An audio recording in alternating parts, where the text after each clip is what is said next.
It's a pleasure to have you here. The details now.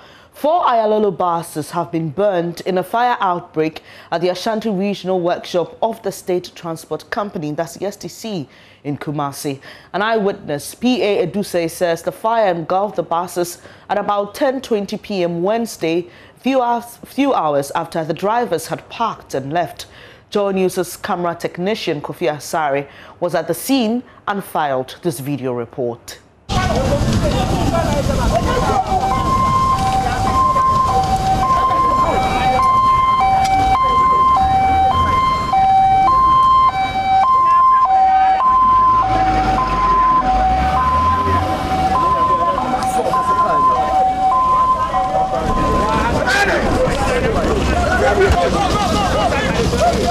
Your friend Mr. PA every say, we were not duty or SCC. Me packet buses na them who say Igano had the cost. Name the cost of fire and the Yamian in the me no cry a bongwing. Bears a 2 hours pepper penny and umbe pack here. Umu prepare Muya Muja Kofiana, assembly here.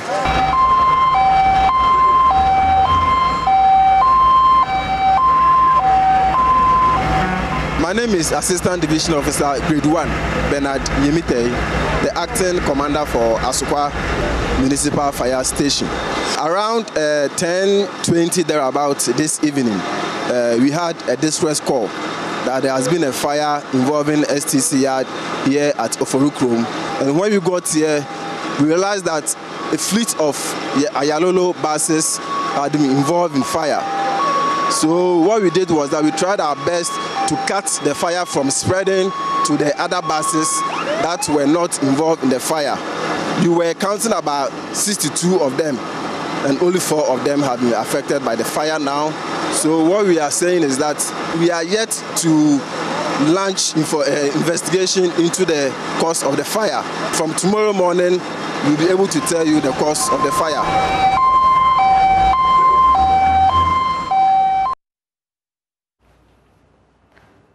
That report was filed by JoyNews' video technician. You heard an eyewitness earlier in that report who said all he saw was flames engulfing the vehicles, but he's unable to tell the cause of the fire. We will wait for the fire service report on what exactly caused the fire at this workshop. Now, a group of political parties and their supporters were stopped from embarking on a peace walk this morning in Accra. The Ghana Police Service prevented the planned walk to, among others, maintain public peace and order. JoyNews' Kwekwa Santa reports the 9 political parties and the independent candidate who participated in the 2020 elections, together with their supporters, gathered at the Obra spot near the Kwame Nkrumah interchange to proceed on the march aimed at impressing on the NDC and its supporters to discontinue their nationwide protest over what the party calls flawed elections. Here are some of the disappointed participants and organizers of the march. It had been our intention to walk from here to the IVOR Sutherland Children's Park for a program that we had arranged. However, we have been prevented from doing so because there is a new directive that has come out from the authorities preventing any kind of activity. Being law-abiding citizens, we have respected this. That is why you find us saying the things we have to say about why we are here at this very Obra spot. You'll remember that only some 1 week ago, we felt it necessary to come together as presidential candidates to plead with all Ghanaians, to plead with the MPP also and the NDC especially, that what we want in this country is peace. Yes, you know that there can never be justice without peace, and there can also never be peace without justice. But you can also not have peace or justice without life. Already, it is very sad to note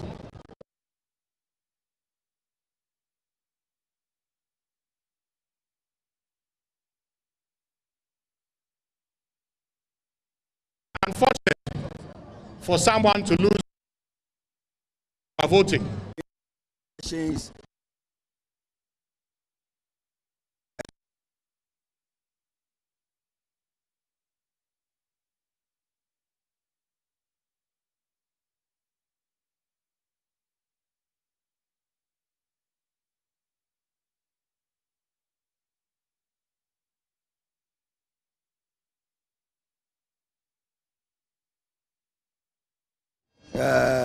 They deceived their people to go onto the streets, to burn ties, to block roads, and to do so many unnecessary things. And we realize that it is escalating and it's not going to help anybody. So we want them to stop those things, and if they have any evidence to prove their claims, then they can go to court, because it's only in court that they can have proper redress. We don't want them to continue pushing the innocent young men and women to be brutalized and be beaten by the police or the military. Well, Ghana is a peaceful country, and we have to project that image around the world. We're a very peaceful country, we are very hospitable, and we should not let the world think we're a place of mayhem. Youth want jobs. We want to create a situation where we can build good roads, good hospitals, so that when we are ill, you'll be properly taken care of. We have a lot of debts. We have to clear the debts. And if we don't create an environment where Ghana is peaceful to be able to clear the debts, where are we heading to? The current president in 2012 went through challenges. He went through the courts. The courts came out with their decision. And he said, although he does not accept the decision, for the sake of Ghana, he will accept it. And we had peace. That is what should happen. In the agricultural sector, we need to improve the situation so that we can be the breadbasket of the world. In the energy sector, we have to produce enough energy to sell to the world. As I talked to Morocco, is selling $570 billion of energy to Europe. And we have the same advantage. We can do that and supply most of Europe with trillions of dollars. We can build cutting-edge businesses. We can produce electrical cars. That's where the world is going. Away from that, the Ghana Police Service's Tamale Central MP, Inusa Faseni, is yet to report to the CID head office to assist in investigations over a comment he made on television. Spokesperson for the CID, Juliana Robing, says the MP confirmed appearing before them at 10 a.m., but they are yet to receive an official communication on why he's delayed. She's been speaking to JoyNews' Kwesi Parker-Wilson. My understanding is that there's a comment he made on a TV station here in Accra, Pan-African TV, and I wouldn't want to go back to the same words he used, because that's the very reason we have invited him here. We're expected to see him at about 10 this morning. As you speak to me here in my office, so you do understand and do know that as at this time he still has not reported. We are still waiting for him to come. Once he comes, there's a team ready to meet him, and then we can continue with whatever it is that we have to do with him. Well, he's not here at the moment. Have you spoken to his lawyers? Have you spoken to him? Is he coming or he's not? There's some bit of information that I can't share, but what I do know is that we are still expecting Honorable Faseni. I said yesterday, as I was told reliably, that the invitation has been given to him and he's expected to honor it. The reason we're expecting him this morning, and so, like I said, we are still waiting for Honorable to come here. What's going to be the nature of the interrogation? I don't want to call it an interrogation. It's an invitation for us to meet him and then let him know the reason we have invited him, probably get his comments as well. And once we are done with that, we'll be able to tell what next step the process would take us to. But so what are your expectations when you engage him? What are you expecting? For him to comment, for him to deny, or give further explanation? Our expectation, I wouldn't know what to say, but of course, once we have extended an invitation to you, we're expecting that you honor the invitation. As to what you're going to say when you appear before the team, that is your personal thing. You can decide to comment, you can decide not to comment, whatever it is. But the most important thing is that you honor the invitation extended to you. And then, like I said, we'll continue from there as to whether you speak or you're not going to speak. That one, it's a purview, and we respect that. And finally, for me, you've been accused, I'm talking about the Ghana police, that you're not being fair to the NP. They say that, I mean, you investigate crimes. You don't investigate comments.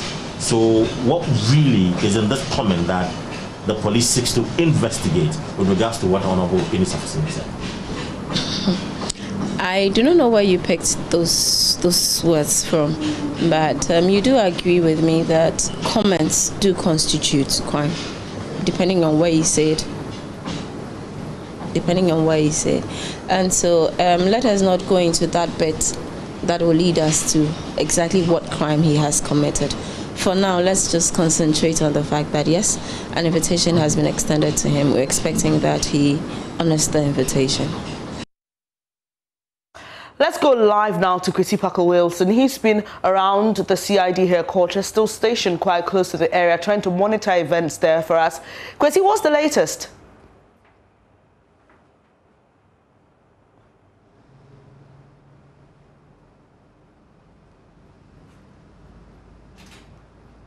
Right, so Bernice, I can report to you that the Member of Parliament for Tamale Central hasn't still reported to the CID headquarters. In that interview you just heard, Julian Albin made us aware that the MP had agreed to report at 10 a.m. It is now midday and he is yet to do that.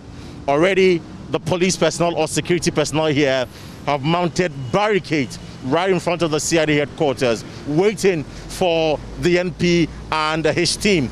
Just a while ago, in fact, just about 2 minutes ago, before the Member of Parliament for Ashaman constituency, that is Ernest Nogbe, just drove past, and he was asking me whether Eunice Afuseni had reported yet, and I responded to him that no, he hasn't. So my understanding is that he is going to come here later this afternoon with a number of the NPs, and they are mobilizing them, and that is why he's not here yet. So we understand that in just about 1 p.m., the NP, his lawyers, and some NPs will accompany him to the CID headquarters. And the CID is explaining that, well, they have invited him to come and assist with the investigation. After the investigation, that is when they will determine whether they need to charge him or not. Kwesi, do I get a sense from what you're saying that the police has mounted the barricades, and I see that vehicle stationed there in anticipation of a crowd coming along with the MP?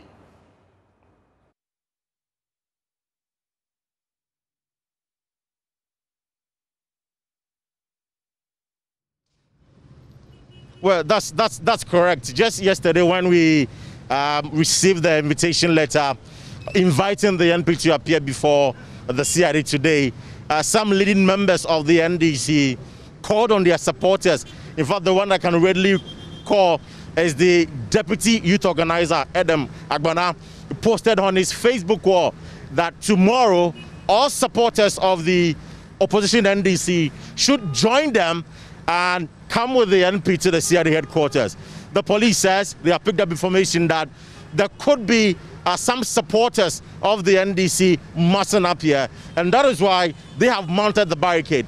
They also have their FPU ready with their water cannon, and I see about 10 armed policemen stationed right in front of the CID headquarters. So they are just waiting patiently to ward off any the supporters of the NDC who may come here this afternoon to cause any kind of chaos and mayhem. And better, you know that this is not the first time the CID has invited leading members of the party. Kokwa Hindo was invited, Ofosampofo was invited, Sami Jemfe was invited, and of course, the former chairman of the PNC was also invited. A lot of people must have been here, particularly NDC supporters. And so the police is ready for them today to ward off these individuals who come here, and when they mass up at in front of the CRD headquarters, they block the road going to Osu, and that leading to Circle. And it becomes a bit of a chaotic scene here. And so the police says this time they want to block them right from a distance before they have any access to the premises of the CRD headquarters.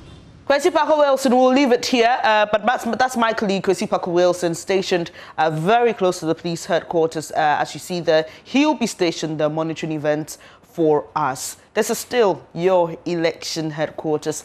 Away from election-related matters and post-election-related matters, it was a moment of relief for a lot of people after news of the development and approval of the COVID-19 vaccines. But it appears that relief is being threatened by the new discovery of new variant of the coronavirus in the United Kingdom and South Africa. And are our compulsory antigen tests conducted at the airport able to detect this new variant? And is Ghana at risk of a spread of this new variant like we've seen in the UK, resulting in tighter restrictions there? Here's the coordinator of the National Laboratory Network for COVID testing in Ghana, Professor William Ampofo, giving some answers earlier on News Desk. From the reports we've got so far from the UK and other countries, I haven't seen any report that testing is not picking up these new variants. These new variants have obviously come across, been identified as a result of sequencing. Now, antigen testing looks at the whole antigen, the whole virus particle.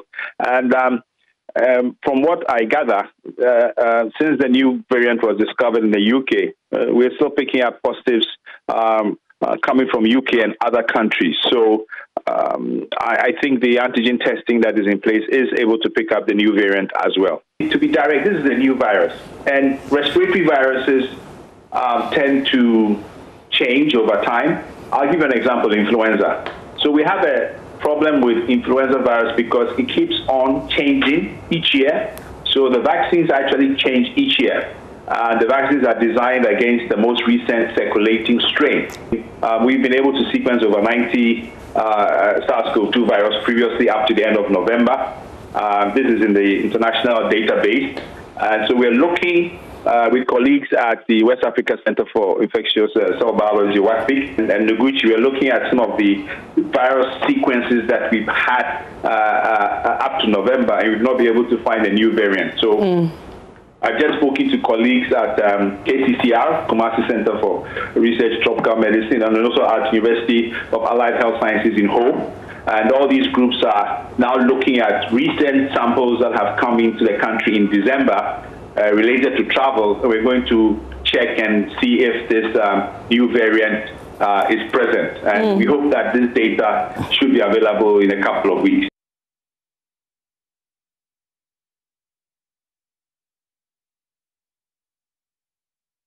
Now, about 40 countries have banned flights from the UK and South Africa due to the discovery of this variant in these particular countries. Is Ghana going to follow suit? Well, Information Minister Kojo Nkrumah was not explicit about that when I spoke to him on News Desk, but he says our double-tier regime provides adequate protection for the populace.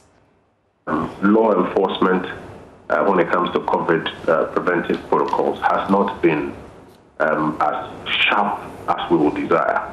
And I think it's because the primary approach has been to engage and encourage compliance. The primary approach has not been to necessarily throw people in jail or fine people as a first instance. And so a lot of times the law enforcement persons seek to engage and encourage compliance. But I think we are all in agreement that our law enforcement agencies need to step it up a bit more, and that is why we continue to engage with them and draw their attention to the fact that where we observe flagrant violations of the COVID preventive protocols, they need to be a bit sterner in the application of the law. Away from COVID-19, the Police Motor Traffic and Transport Department, MTTD, will be clamping down on commercial tricycle and motorcycle operators in the Ashanti region. Regional MTTD Commander Superintendent Emmanuel Edubuahin describes as unacceptable the rate of road crashes involving these motorcycles and tricycles in the region. Road crashes in the Ashanti region increased from 2,974 in 2019 to 3,135 in 2020, with 518 deaths. That represents 21% increase of previous year's figures. Ohiming Terry has more in the following report. A total of 518 persons have been killed in road accidents as at December 10, 2020, compared to 409 in 2019 over the same period. Out of this figure, 167, representing 13% of cases, were killed by motorcycles and tricycles.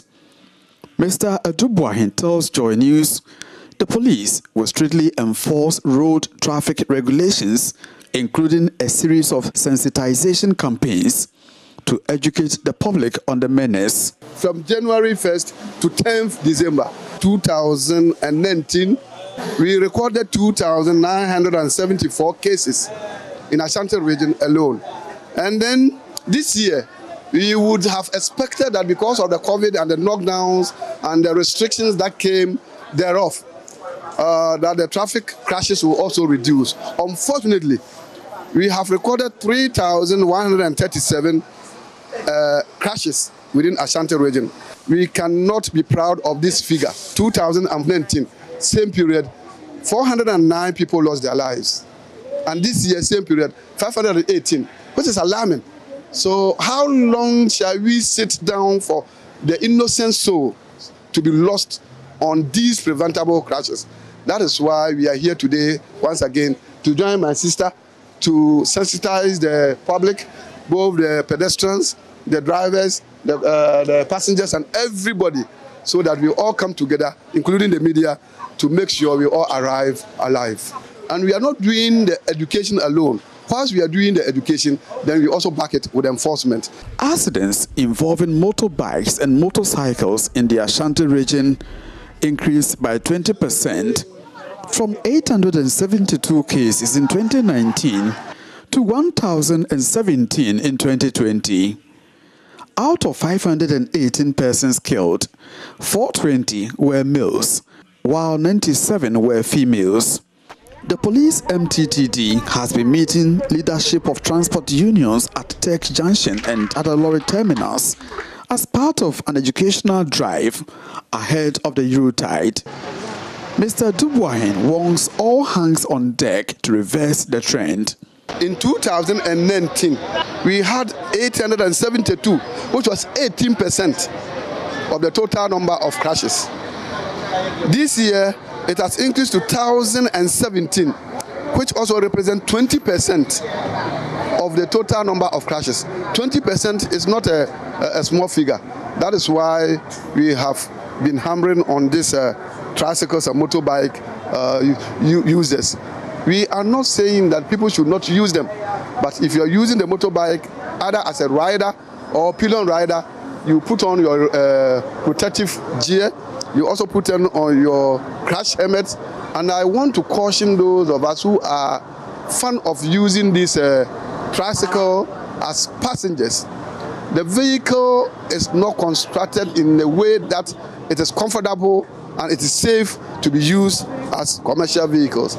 Meanwhile, the KNUST District MTTD Commander, ASP Benis Kunadu, wants drivers to stay away from drink driving. From Kumasi, for JoyNews, Ohiming Terry reporting.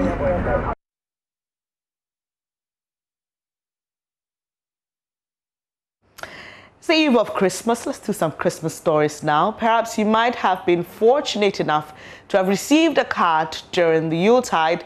The joy it brought may have been on another level when, as a child, you found a currency note stashed inside. You remember that, right? But when was the last time you purchased a Christmas card for a loved one? Is it recent or you can't remember? Love FM's Kisi Deborah has been exploring whether Christmas cards are still in vogue. But you win the price they're saying? 12 cities. 12 cities. Okay.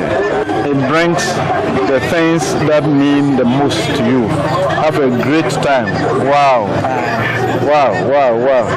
So something like this is commemorative. It's a yearly thing. And so whoever gets this would appreciate this. We have cards for fathers, for daughters, sons, and mothers. It be 12 cities and 5 cities, 15 cities, 2 cities now. Apart from digitally printed cars, some artists are experimenting with handmade ones. This is Aid to Artisans Ghana, and their main aim is to raise the income levels of local artisans. It's Christmas. Let's enter and find out the goose in there.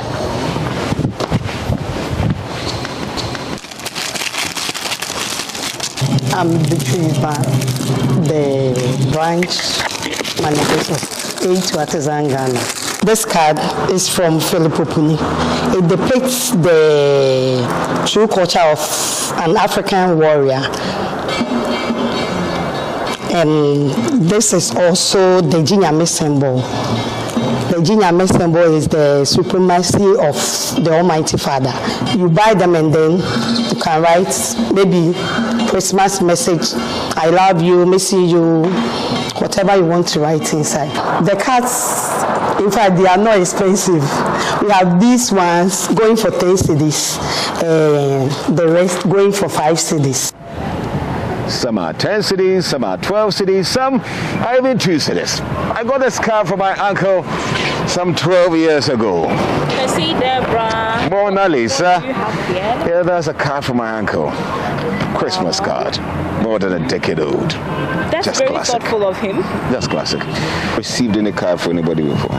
Oh yes. Way back in SHS, we used to get a lot of cards from our boyfriends, but we got quite a number of cards from our relatives. Yeah. A text message and a Christmas card to a loved one. Which one would you prefer? For convenience sake, I would prefer sending text messages because it's faster, it's easier, and it's more convenient.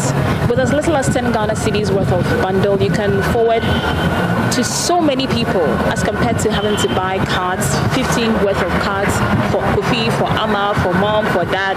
No, that's too much. Oh, I don't really remember buying a Christmas card for a friend. Well, when it's Christmas, I send text messages than sending Christmas cards to my friends. Since text messages are faster and convenient and cheaper, I think a text message is better than. I've never bought a card for somebody at all, but I'm hard for the text messages I normally do. Because text message is very easy. I mean, you can even search for lovely words from the internet and then you send it to the lovely ones. It's very easy than the card and then carry on the card. It's not easy like getting the message. Usually, the older folks, you don't just go online or Facebook or WhatsApp and send a message to that person. In our time, it doesn't show respect. But if you want the person to continue to have you in his memory, you always want something like this to show, to demonstrate your love. And therefore, it is still in use, it's still in vogue. It is not something that has faded away, it cannot. A text message or a card? A text message, a card. Which one would you prefer? Perhaps you get a card for a mother and text message for the rest. Or card for a... My name is Kwesi Deborah for JoyNews.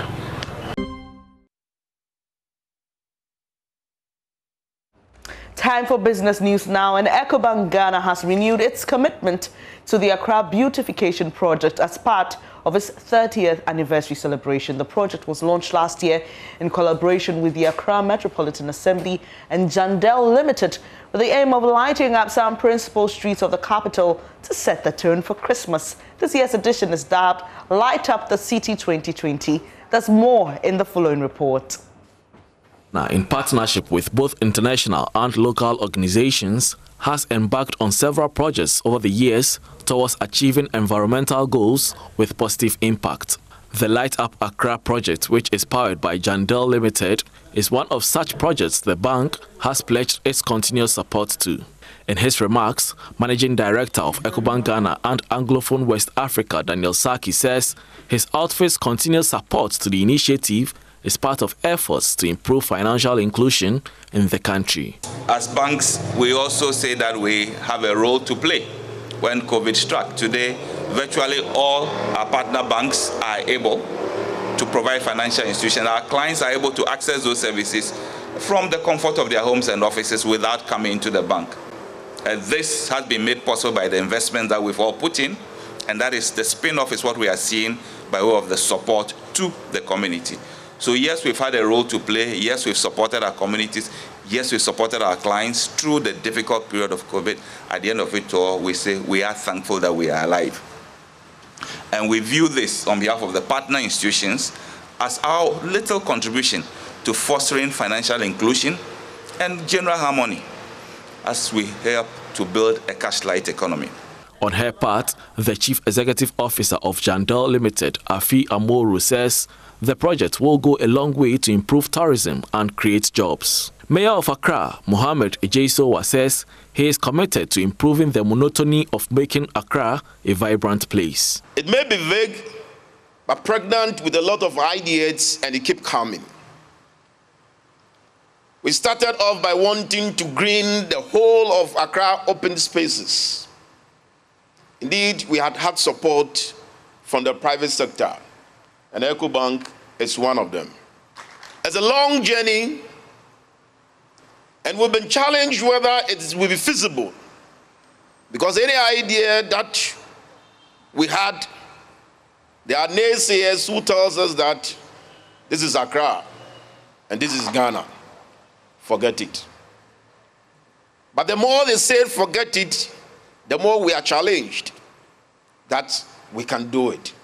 3, 2, 1, and 0! There we go. There we go. We'll do a quick photograph, and then after that, we can all go across. This year, EcoBank Ghana moved the project a notch higher by replicating the beautification in other parts of the country, including Kumasi and Takoradi.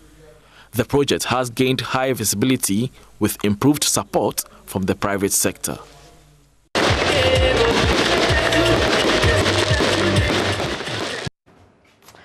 And you can tell that Christmas is just so close. Well, we'll take a quick breather here. Coming up next, the man who's got love for sports, Nathaniel Atto, will bring you some sports updates. Here in Ghana, the former Vice President of the Ghana FA, George Afriyie, is urging the management of Kumasi Asante Kotoko to recall sacked head coach Maxwell Konedo. Now, his comments come after Kotoko's 1-0 home defeat to Sudanese side Al Hilal in a CAF Champions League preliminary tie. There's more in the following report. Maxwell was sacked by the management of Kotoko following the Porcupines' 1-0 loss to Great Olympics on December 17. Former Vice President of the Ghana Football Association, George Afriyie, feels Maxwell is a very good coach and should not have had his contract terminated after losing just one match. It brought some life into Kotoko. I was only disappointed when they sacked Maxwell Konedo. Honestly, I mean, I will speak as I feel. I'm not involved. I don't know what is going on in the club. As somebody sitting back and looking at it, I think that that's only my disappointment. Maxwell Konedo is a very good coach. I've worked with him before. He's a very good coach. And Muftao, how many matches? 4? Yeah, he has played 4. Oh, no. Even me, my Arsenal self, we believe we will bounce back. Oh.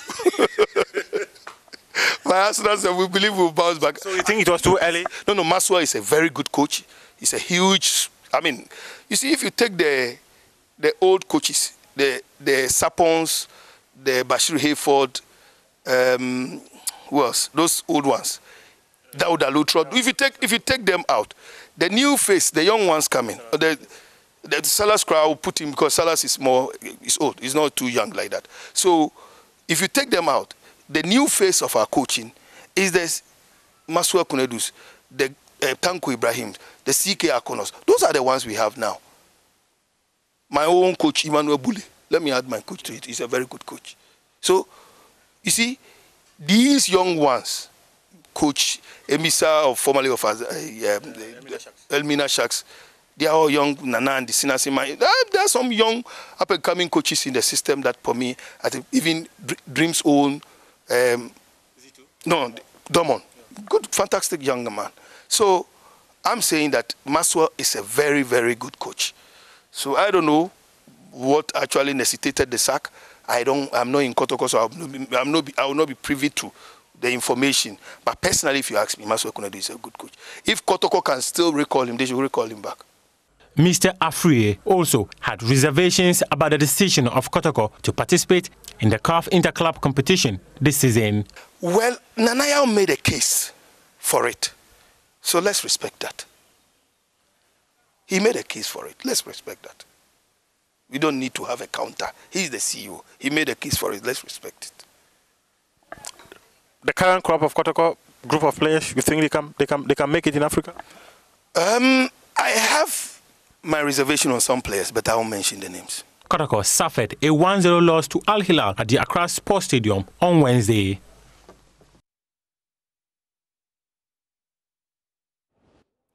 All right, so that's it for sport for now, but I'll be here again to bring you sports today with more stories from the world of sport. Coming up shortly will be world news, where there are some more killings in Western Ethiopia.